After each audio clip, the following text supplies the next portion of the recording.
L'orsa JJ4 è stata catturata la scorsa notte in Trentino, a poca distanza dal luogo nel quale il 5 aprile aveva sbranato Andrea Papi, il runner di 26 anni che si stava allenando sui sentieri del Monte Peller. Ora il plantigrado, una mamma con 3 cuccioli subito rimessi in libertà, si trova rinchiuso nel centro di recupero fauna alpina Casteller di Trento insieme a M49, l'esemplare che per ben 2 volte riuscì a fuggire dalla struttura prima di essere ricatturato e incarcerato, tra virgolette, a vita. Se il TAR ce lo concederà, procederemo all'abbattimento di JJ4, ha ribadito ieri il presidente della provincia autonoma di Trento, Maurizio Fugatti, esponente della Lega. Nei giorni scorsi, infatti, il Tribunale ha sospeso l'ordine di rimozione, questo il termine tecnico, dell'animale, rinviando ogni decisione all'11 maggio. Fino ad allora la sorte di JJ4 resta in sospeso. E questo è Sveglia Veneto, il primo podcast dedicato all'informazione vista da nord-est. Io sono Jack Calcetto, oggi è mercoledì 19 aprile 2023. La prima notizia del giorno riguarda la cattura dell'orsa, anzi JJ4, e il dibattito che si è sviluppato in questi giorni attorno all'ipotesi del suo abbattimento, un vero e proprio scontro.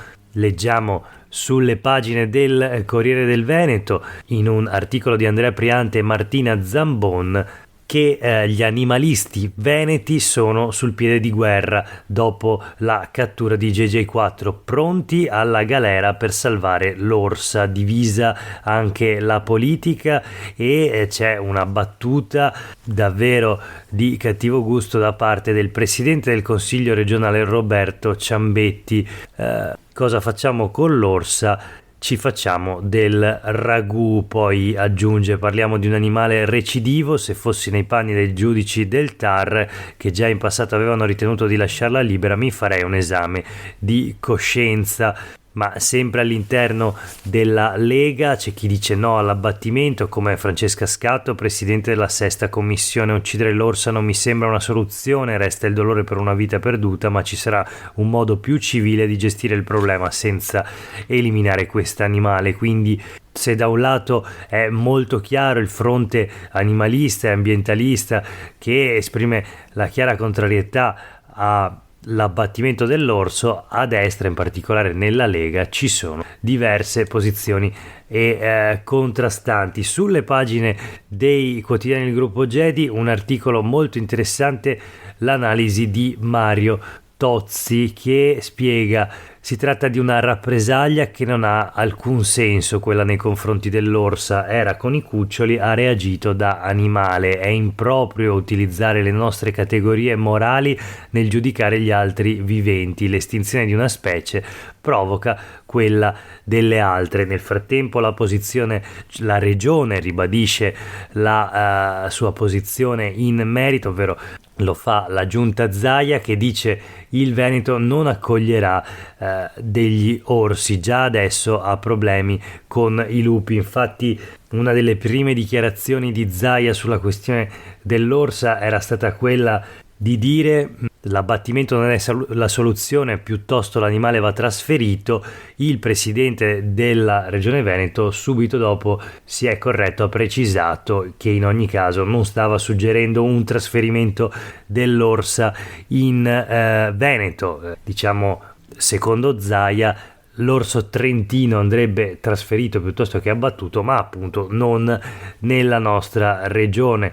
Questo perché già adesso il Veneto, leggiamo oggi sui quotidiani del gruppo Gedi, avrebbe problemi con i lupi. La notizia anche sul Gazzettino di oggi: il miele nel tubo trappola, così hanno preso l'orsa, scontro sull'abbattimento, catturato l'animale accusato della morte di Andrea Papi, chiuso attualmente in un'oasi recintata, è stata utilizzata un'esca di mais e frutta, i cuccioli di 15 mesi sono stati subito liberati, sulla soppressione deciderà il TAR. Il Trentino pronto a eliminare altri animali considerati pericolosi, ne abbiamo almeno 70 in eccesso.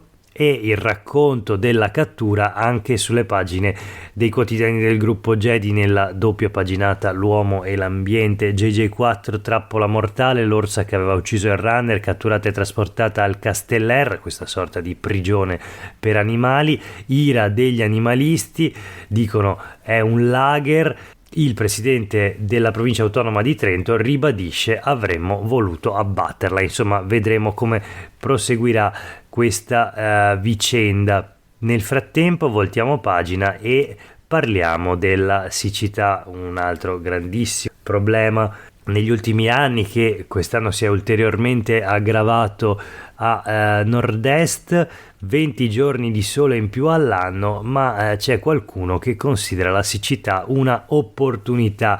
Sono naturalmente gli imprenditori, le aziende che operano sul litorale veneto. Le spiagge venete infatti allungano la stagione. In base ai dati ARPAV nel 2022 bel tempo per 305 giorni contro i 281 di media tra il 2010 e il 2016. Il think tank Nord-Est, una fondazione che vede al suo interno l'avvocato Antonio Ferrarelli, che è anche presidente del distretto turistico Venezia Orientale, ha studiato la questione e dice: dal nuovo clima opportunità per un litorale aperto da marzo a ottobre. Insomma, il cambiamento climatico, la catastrofe climatica con la siccità che priva intere zone del territorio dell'acqua, con rischi anche per l'approvvigionamento di acqua potabile addirittura già per quest'estate. Ebbene,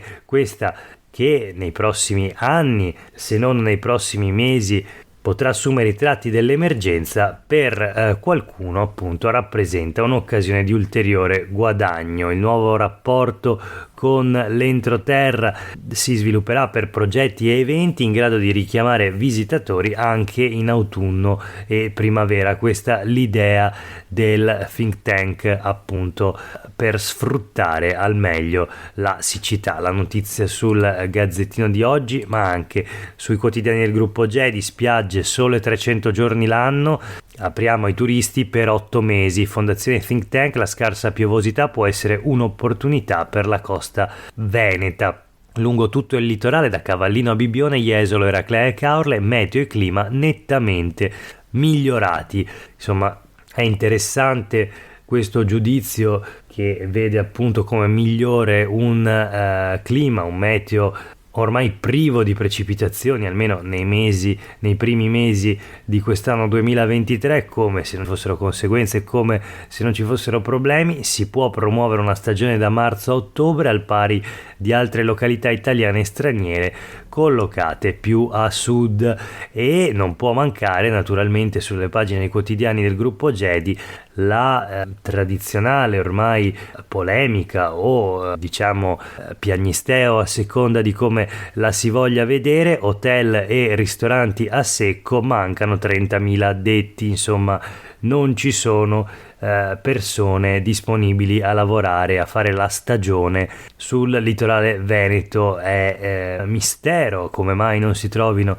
questi lavoratori. Federalberghi Veneto quindi rilancia l'allarme ancora una volta: non si trovano stagionali. Confcommercio, leggiamo la dichiarazione: al nostro mercato del lavoro servono lavoratori immigrati. Quindi un cortocircuito nei giorni in cui il governo Meloni chiude alle migrazioni in Italia, o insomma dichiara l'emergenza migranti con un pacchetto di nuove norme volte a limitare gli strumenti per favorire l'accoglienza e quindi l'integrazione delle persone provenienti dall'estero. Ecco che le aziende, in questo caso quelle che operano sul litorale veneto, chiedono manodopera proprio proveniente dall'estero specificamente, e comunque continuano a lamentarsi della loro incapacità di trovare il personale necessario per poi aprire le strutture ricettive in spiaggia e nelle località turistiche. Voltiamo pagina e vediamo la politica locale, la politica regionale in senso stretto. La proposta del Partito Democratico in Consiglio regionale di reintrodurre nello Statuto del Veneto il richiamo all'unità nazionale. La legge regionale, pensate, conteneva il riferimento all'unità nazionale nella sua prima versione del 1971. Parliamo dello Statuto della Regione Veneto, che è stato successivamente modificato in anni più recenti, nel 2012, con appunto una riforma che ha cancellato il riferimento all'unità nazionale nei primi articoli, nell'articolo 5 in particolare. E allora il Partito Democratico in regione propone appunto di ritornare alla versione del 1971. Il Veneto è regione autonoma nell'unità della Repubblica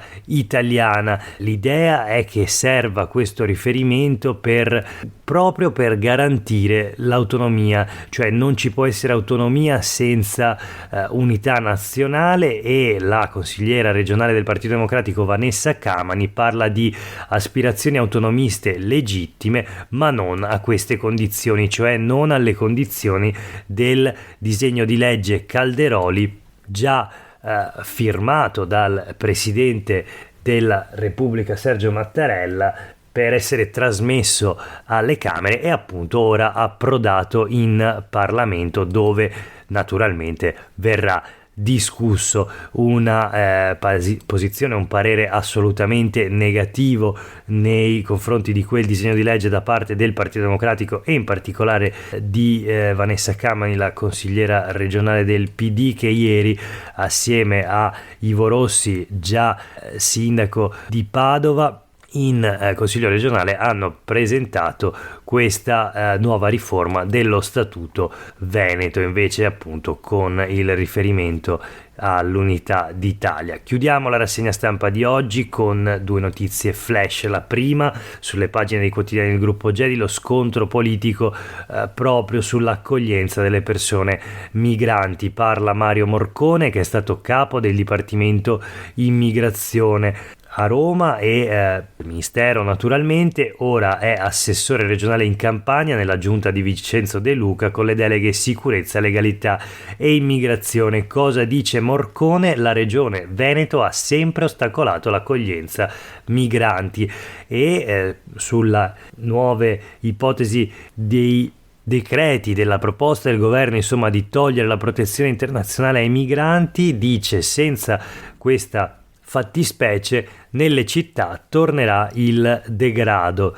Qui insomma due stilettate nei confronti, una del governo regionale di Luca Zaia, che si sarebbe sempre messo di traverso rispetto alle realtà che creavano l'accoglienza, e dall'altro nei confronti del governo Meloni, che appunto, cancellando la protezione internazionale, favorirebbe il ritorno nelle città del degrado. Parole queste appunto di Mario Morcone, già capo del Dipartimento Immigrazione. E proprio sulle nuove decisioni del governo in materia di immigrazione c'è una polemica anche all'interno dello stesso centrodestra. Infatti arrivano i primi no da parte della Lega al CPR, il centro di permanenza per rimpatri, che dovrebbe aprire in Veneto. Dice mai più come Acona e Bagnoli la Lega, ma ci sono dubbi anche dentro Fratelli d'Italia.